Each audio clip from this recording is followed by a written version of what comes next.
I've been trying to tell the truth for so long that a lie's become more convenient. There's been countless emails and phone calls, but there's no will to listen. I can't blame them. It sounds insane. If what I've told them was even partly true, it'd change the way they looked at the world forever. It started with little lies. I stopped saying I saw something. But even then, it was considered in bad taste to even talk about. They still thought I was lying, or spicing up the truth to hide something even more sinister. And honestly, I've grown tired. I'm so tired of trying to be believed. So for one final time, I'm gonna write the truth and then just never talk about it again. This has to stop. I never liked the term storm chaser. It sounds too much like a fun hobby. While it is a term commonly used, it's not just about being a thrill seeker. We provide real and tangible services. The NWS relies on real-time updates about barometric pressure, wind direction, rainfall and rate, surface conditions, wind speed and direction, and a dozen other data points. This is information taken into account when providing early onset warnings and to alert emergency services in affected areas. I worked with two other guys back then.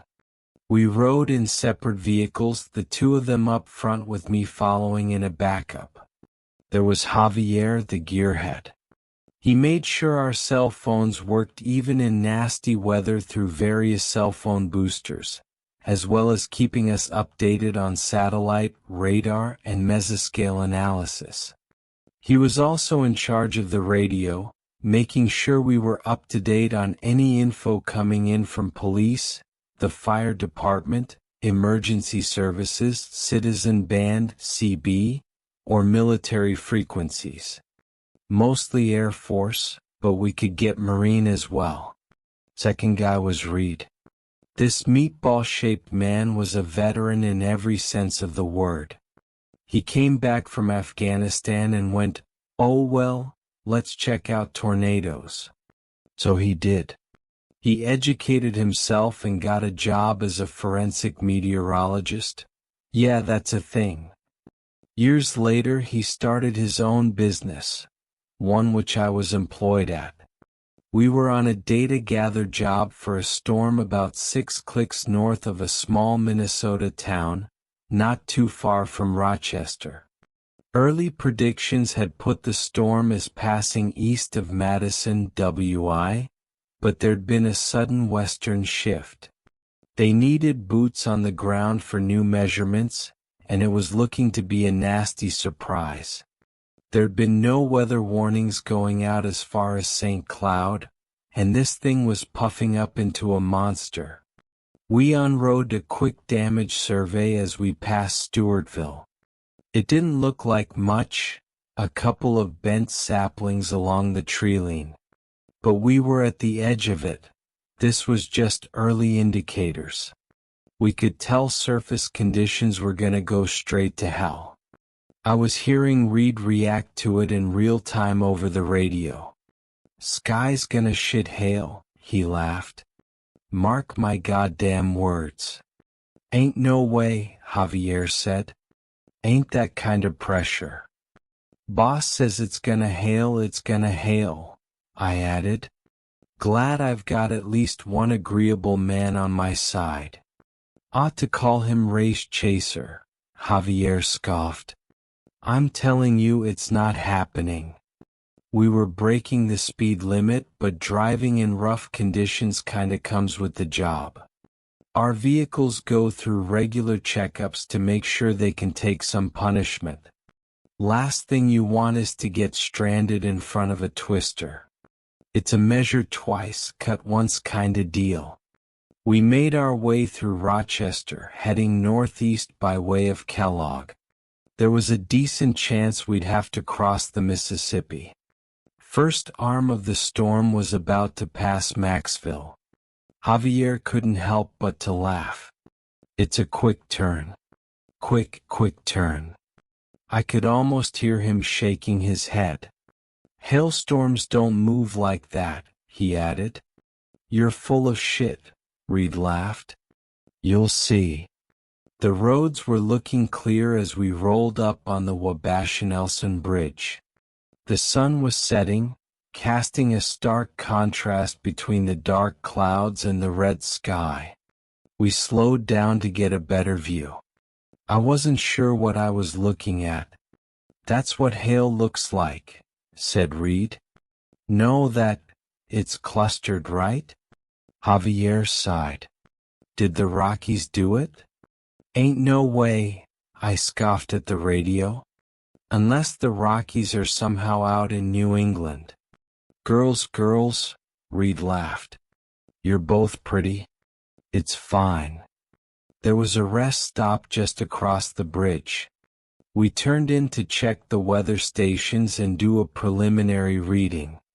Javier double-checked the power supply. We were running a ton of devices, and you don't want any of them breaking in the heat of things. He was reading a checklist out loud as Reed and I took a sidebar, getting a closer look at the storm. You really think it's hail? I asked. Could just be a nasty downpour. Nah, it's hail, he nodded. You get a feel for it. You can smell it. Smell it? Yeah, smell it. Smells like bullshit, more like.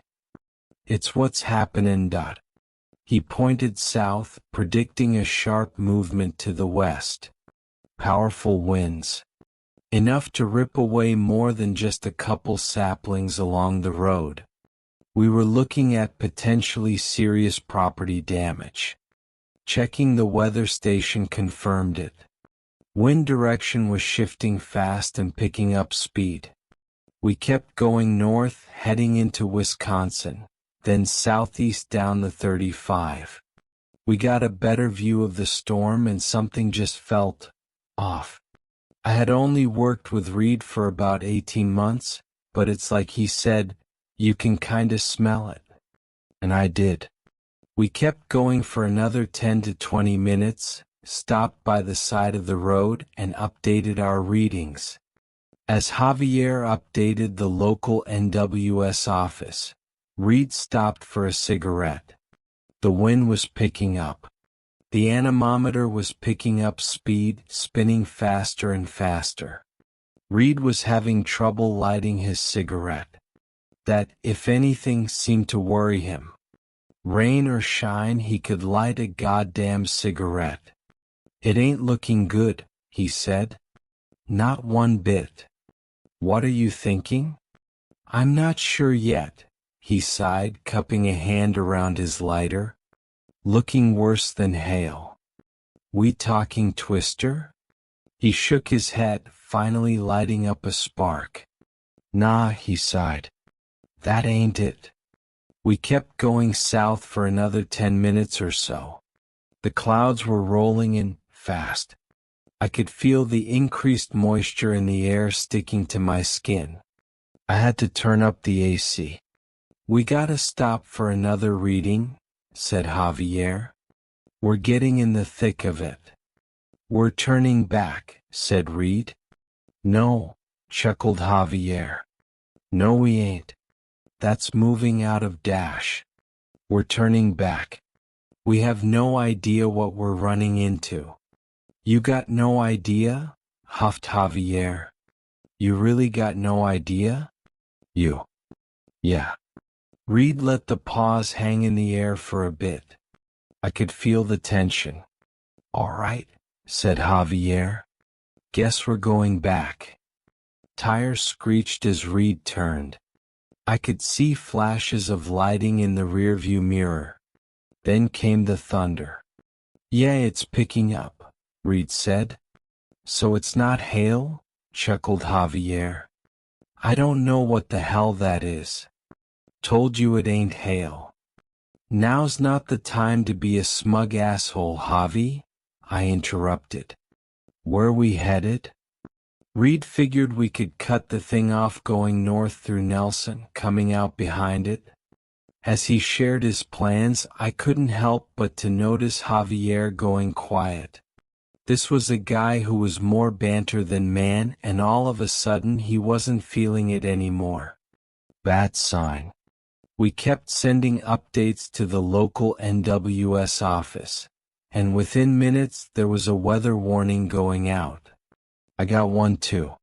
Reed turned north up the 25, hoping we'd get far enough before we struck the brunt of the storm. With a bit of luck, we could get some more accurate readings on the other side and still be home before midnight. But yeah, no, we weren't that lucky. The storm picked up, and we ended up in the tail end of the northernmost edge. We got hit by the rain first. I kept my eye on Reed's car, watching the raindrops gather and disappear with the tick-tacking of my windshield wipers. Reed and Javier were arguing about the readings, about connection issues, about how the power strip was acting up, overcharging the batteries. I was having trouble hearing them over the radio, and I could suddenly smell ozone. Again, you can smell it just before it happens. I bet Reed did too. That first lightning strike came out of nowhere. Now I've seen bad weather. I've lived it, slept in it. But this wasn't just bad weather, it was downright nefarious. Not just rain and thunder, but something else. A split second. In that single heartbeat where the strike lit up the sky, and everything was quiet. There's not a person alive that's quick enough to react, giving this eerie ethereal feel to it, as Reed's car kept sailing straight forward. But in that light I saw something. Shadows cast across the pavement. Something. Reed swerved and the road took the wheel. He tried to bring it back, but it was too late. One wheel dipped into the ditch, lurching the car forward, spinning it around and nearly flipping it, ripping it off the road and about 25 feet into a nearby field. Made it look like a goddamn bumper car. I stepped on the brakes, leaning my car onto the side of the road. I didn't even think about it. I grabbed my radio and hurried out the door.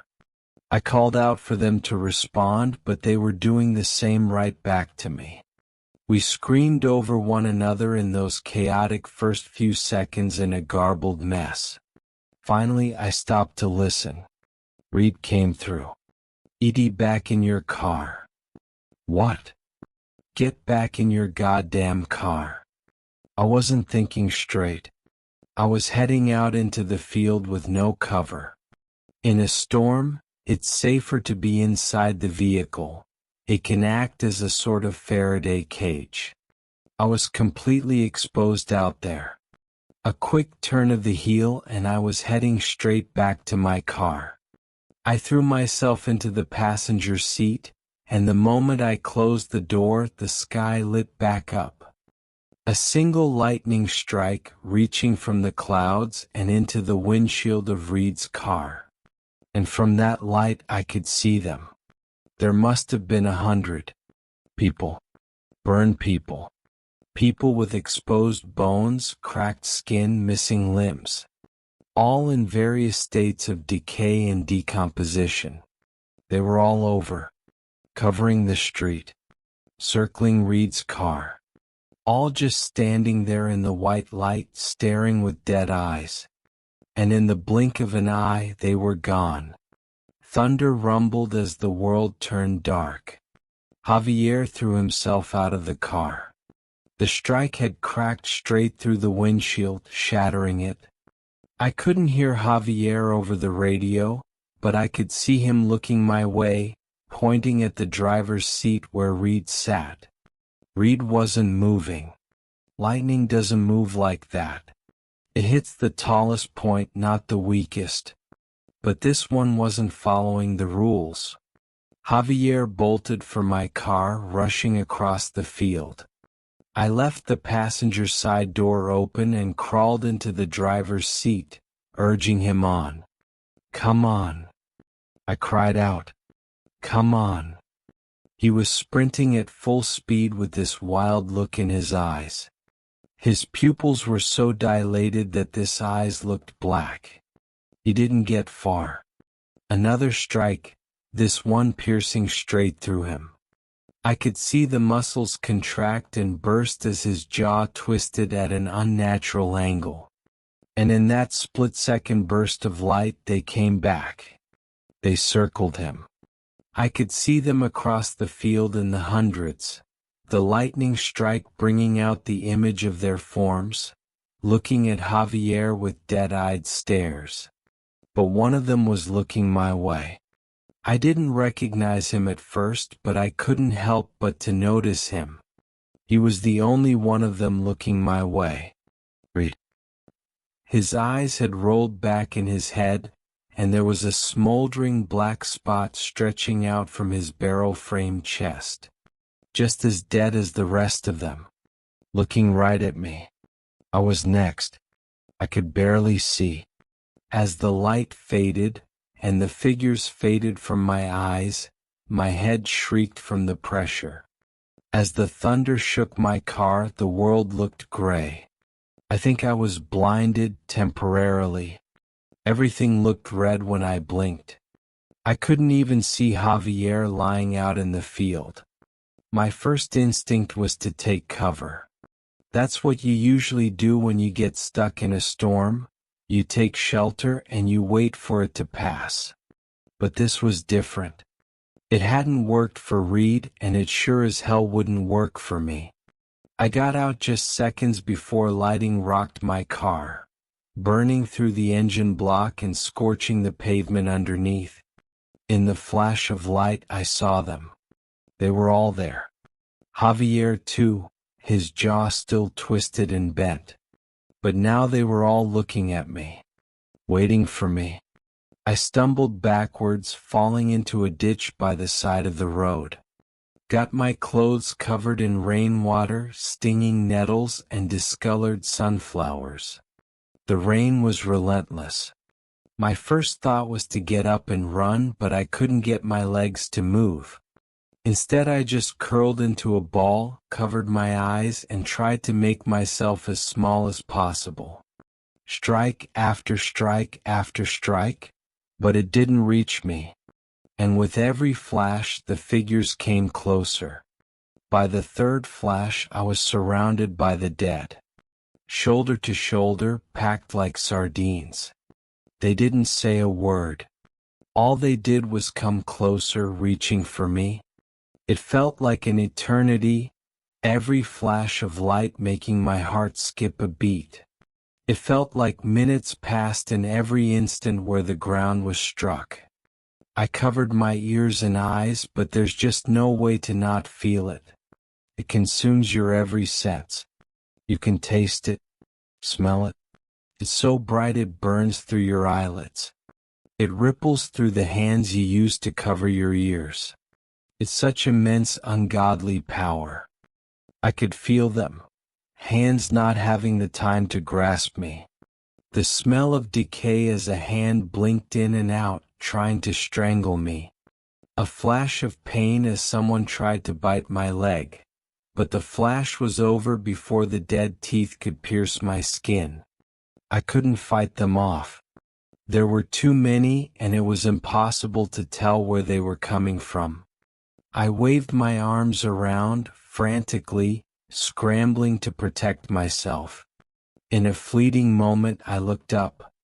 I expected to see the clouds moving and the storm bringing the rain westward, but that's not what I saw.